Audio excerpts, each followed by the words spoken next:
The sun, a relentless eye of fire, bore down on the cracked asphalt. Lieutenant Colonel Mara Collins, 34 years old and military to the bone, sat in her dark sedan.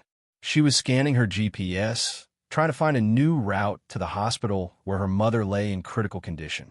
Sweat beaded on her temples, but her composure was a fortress.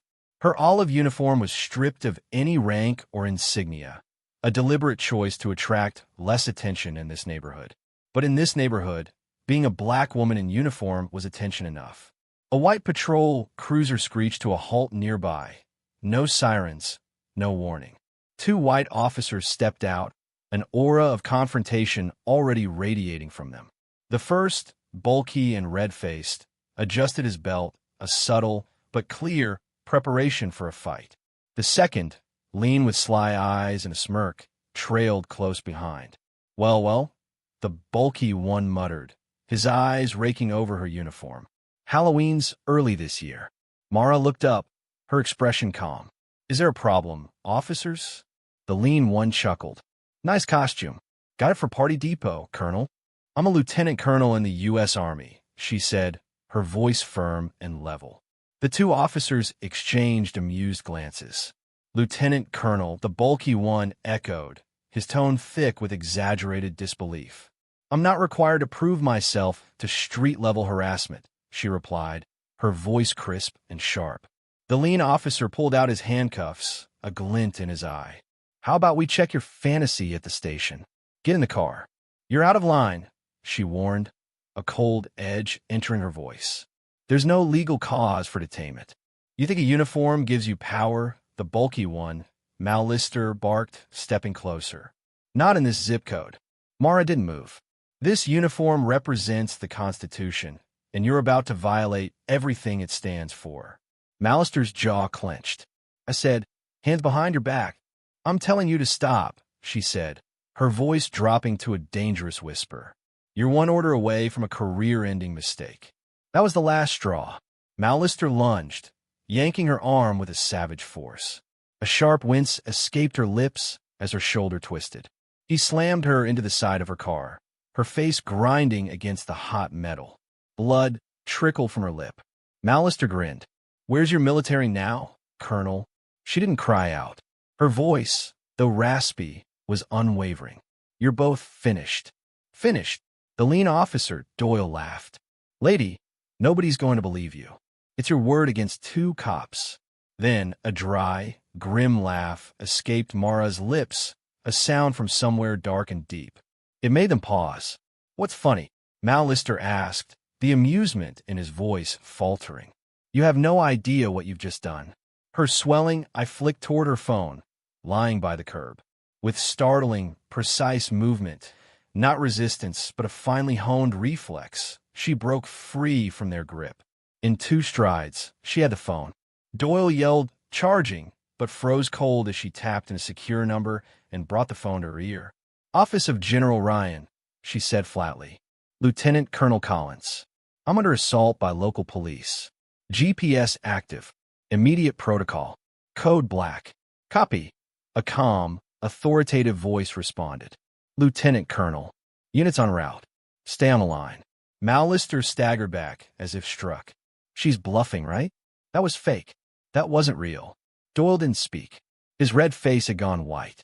Mara looked up, battered but standing tall. I told you to stop, she said. You didn't. And now. The general's voice still echoed faintly from a speaker. District Chief notified. Federal response mobilizing. 5 minutes.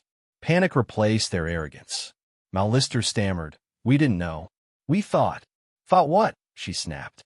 That a black woman in uniform had to be pretending? That your authority lets you drag anyone off the street? Doyle tried to compose himself.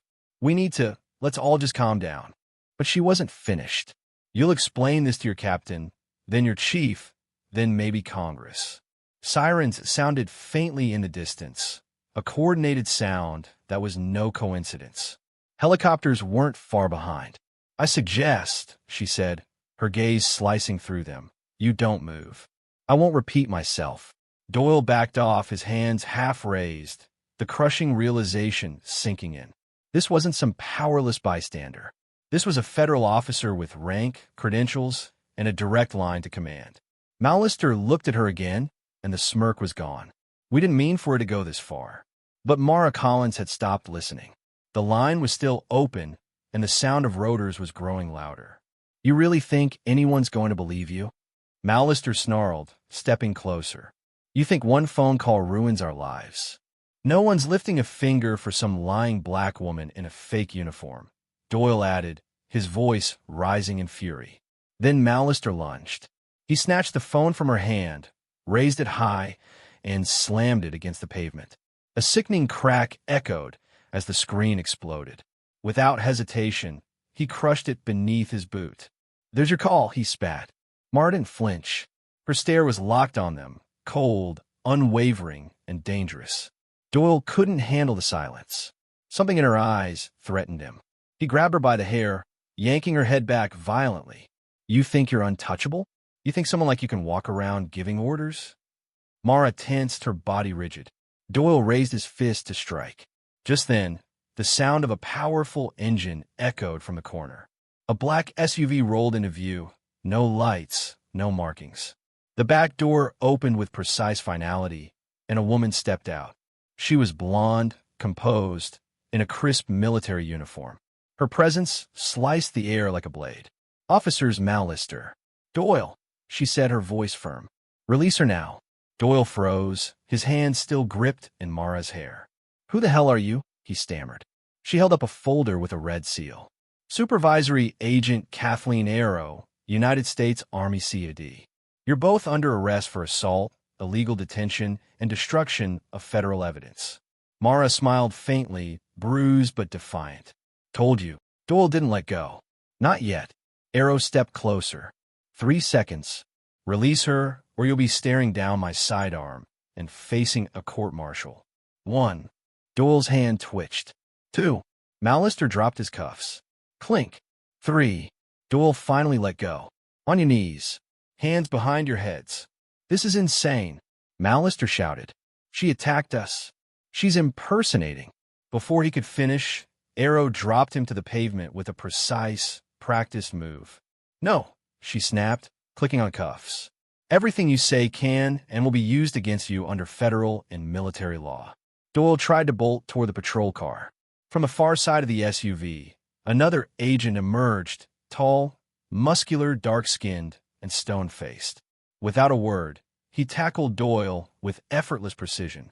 Doyle hit the pavement hard and stayed down. No, please, he gasped. I didn't know who she was. Silence. The second agent's voice was a low growl. Talk again, and you'll bury your own defense. The click of the cuffs was louder than anything else. Final. Mara stood watching, silent, her lip bleeding, her uniform stained, her spine straight. She didn't speak as they were led to the SUV. Before stepping in, Arrow turned to her. Lieutenant Colonel, General Ryan requested you remain here. This is moving straight to federal prosecution and internal review. It's high priority now. Mara gave a small nod. Thank you. I'm sorry, Arrow added. We should have been faster. Mara didn't respond. She didn't need to. The silence said enough. Camola, August 19th, 2025, 1953. 3 days later, drone footage from the Army Support Unit leaked to the press. The headline was everywhere. 2 officers arrested after assaulting black lieutenant colonel. Federal response underway. Mara watched it from the hospital waiting room beside her sleeping mother. She didn't seek interviews or give statements. She let the footage speak. That night, both officers were suspended without pay. Within 48 hours, they were federally charged with aggravated assault, abuse of authority, and obstruction of a military operation. The local police department issued a bland statement promising cooperation, but no one believed it. Back at Fort Moore, the entire battalion stood at attention when Mara returned, her lips still healing, a fresh uniform on. No applause, no speeches, just a silence earned and reverent. Later that evening, alone at home, she sat in front of her mirror. The bruises were still visible. She slowly unlaced her boots, staring at her own reflection, and for the first time in years, tears came. Not from weakness, not from fear, but from everything she'd carried, hidden, and suppressed through years of service. Years of proving herself to a world that still saw her skin before her rank. But not this time. This time, the uniform meant something. This time, silence had been broken. This time, the system had listened. And next time, anyone like Mallister and Doyle would think twice.